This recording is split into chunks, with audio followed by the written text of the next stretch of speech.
Thanks very much for the opportunity to whiz through this. As Rebecca mentioned, both Robert and I will whiz through this as concisely as we possibly can.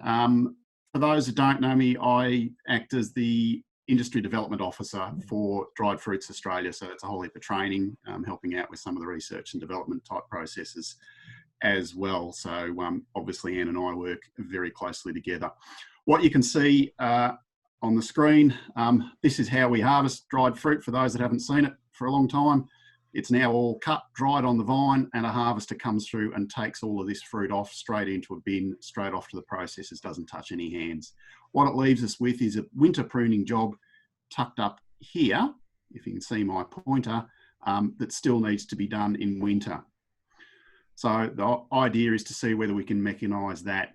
We ran a review in 2018 to have a look at it, and the reason why is that just looking at a 20-hectare property, which is a pretty big property for family farms, but by no means big in terms of the corporate scale properties that we're now getting, there's a significant amount of money each year goes into labour for pruning, and it is essentially the biggest, depends how you class it, the biggest single cost, and it is the biggest job in terms of thinking about what you've got to do. It is a really, really big job.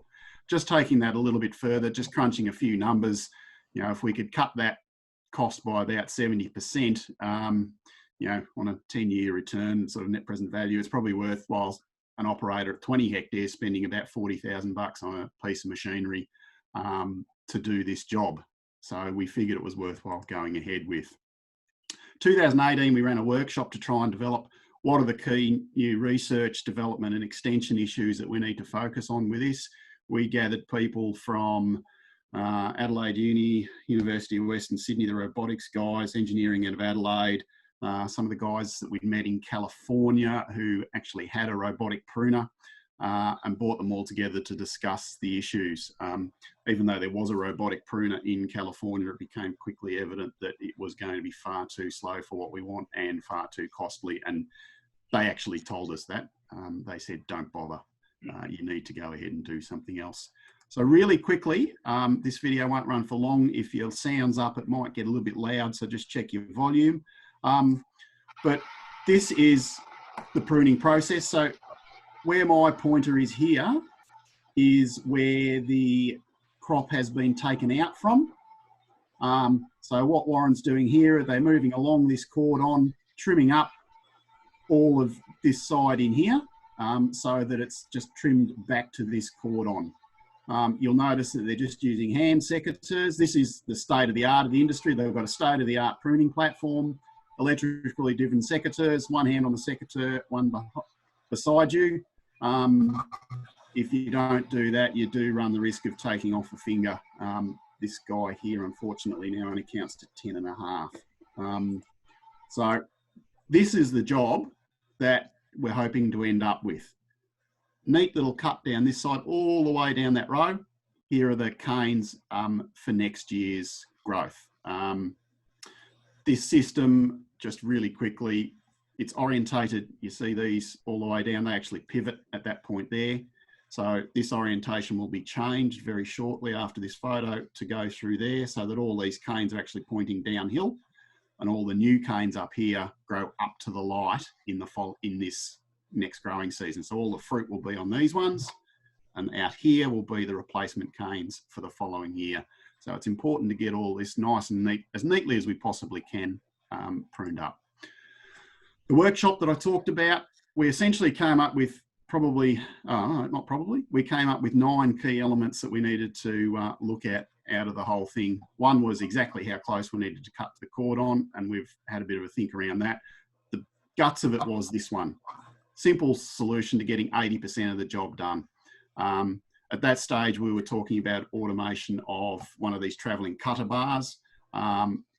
Essentially what we were saying was, don't try and replicate a hand pruning process because it is just too difficult, and that was the advice from the Californians on that. So that was the guts of what we were really talking about. There's some other things in here about we come through and do that cut in summer at a really high speed, and speed's important with that summer process. Can we get it all done in one go. We're not sure about that. We're just going to concentrate on the winter pruning process first. A whole heap of other things about how we skill and do the rest of the process, but they're really secondary compared to this issue here. So at that point, it'll become obvious after my last slide, we kind of ran out of a little bit of steam, mainly for money and the ability to find people to do the sort of work that we were looking for. And that's where Rebecca stepped up with MRIC. And the point here for us as an industry is this first one. What it gave us that we didn't have was that direct access to the skills that we need. We've got plenty of skills up here in viticulture research. We've got plenty of skills in pest and disease research. We've got some of the best in the world, but we're missing this engineering stuff. And that's what Rebecca was able to put us in touch with. So La Trobe Uni, so Rob and Ed and Eric came up in July last year to scope out the issue. And that was really good because what it's told us, they came back with a proposal to us that said, we actually understand what you need, having come and look at it, and we think we can do it. They came up with a proposal that's in the order of about $70,000. So we've pushed ahead. I've put Rob in front of some pretty crusty dry grape growers, and he's come out of that pretty much unscarred and proved to them that he actually knows what he's talking about. And here's what we're proposing is that we've been to our Dried Fruits Trust for a contribution of about $20,000. We've been back to what were the old ADFA branches, Melbourne, Redcliffs and Irymple, Mildura I think it is actually, and gathered another 15,000 out of existing funds that they had stashed away. And we're looking to match that with this federal government innovations grant program to get $70,000. No need for that last one. That was I used this slide for a previous presentation. So that's where we've got to at the minute. I'm going to stop there. I'll stop sharing my screen and I'm going to hand over to Rob to do the rest of it because he's the guy that's got the nuts and bolts sorted. Thanks, Stuart, and thanks for all the background there. I might just share my screen, but on a whiteboard mode, so I can draw a few pictures. As was introduced, being a professor is a couple of years off still, but otherwise looking after the robotics side of things at La Trobe in the engineering department and head of electrical and electronic discipline.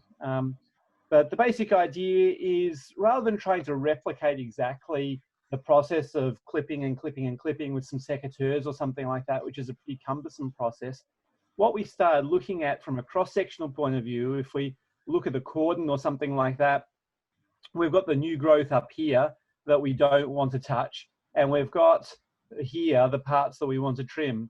And so the basic idea is we're developing a cutting mechanism that automates the cutting basically around about 180 degrees of the cordon.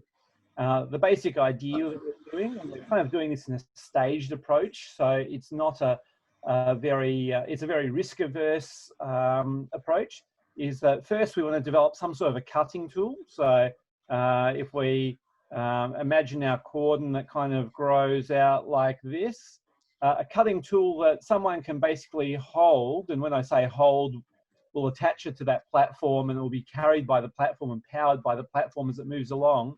But they essentially guide it, and as the platform drives along, it will guide along and we'll just chop off all of these little bits. Now, in terms of the chopping process, how that actually happens, we've got 3 candidate processes that we're looking at the moment.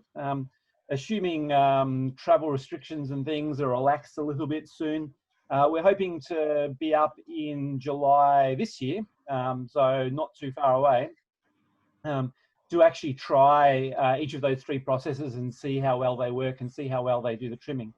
The basic processes are a little circular saw, so something that's around 2 inches, between 1 and 2 inches, so a little circular saw.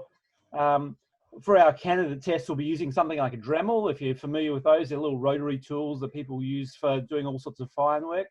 We'll probably be using small brushless motors for the final design, and basically having some sort of an array where you've got 3 of those spaced around something like that, and they'll cut around the cordon, cut the different parts of it. One of the other approaches that we're investigating is using an oscillating tool. If you haven't seen oscillating tools, it's basically, it looks like a little saw blade that's like this, and it's connected to a motor system. And what it does is it moves back and forth really, really quickly, thousands of times a second. It kind of vibrates, and it cuts through anything. They can cut through nails. People do them for skirting boards and things like that. You can have really flash cuts. The basic idea there is that it will go cut back and forth, and this has got a good safety element to it, because if you put your finger on the end of there, because your finger's soft, it will move back and forth with the vibrations and it won't cut you, but it will certainly cut through anything hard. So we're going to test that one as well, and we're also going to test some modified router bits that kind of follow the curvature of the cordon there. So that's the basic testing in our next phase. I'll be on farm and have a bunch of guys looking over and providing feedback on those tests and talking about how well they're working and what improvements we can have. And from there, we'll be able to take them back into the lab and move forward with developing our first proper functional prototype. So from there, if we're all happy with that, I think the idea is to use that for a while, get some feedback from a season and see how people are happy with it, any modifications and improvements and things. After that, we'd be looking at further automating it. For example, either moving to a fully autonomous robot that could do things, or even if you put one of these rigs on either side of one of those moving platforms that Stuart was showing in the previous video, and had a robotic arm that basically automated and made contact with the vine, so a person didn't need to guide them. They'd essentially guide themselves as they went along the cordons and did the trimming. So that's a bit of a snapshot of everything that we've got planned and everything we've been discussing for the moment. And I guess we'll keep people posted, but I guess it's time for questions now.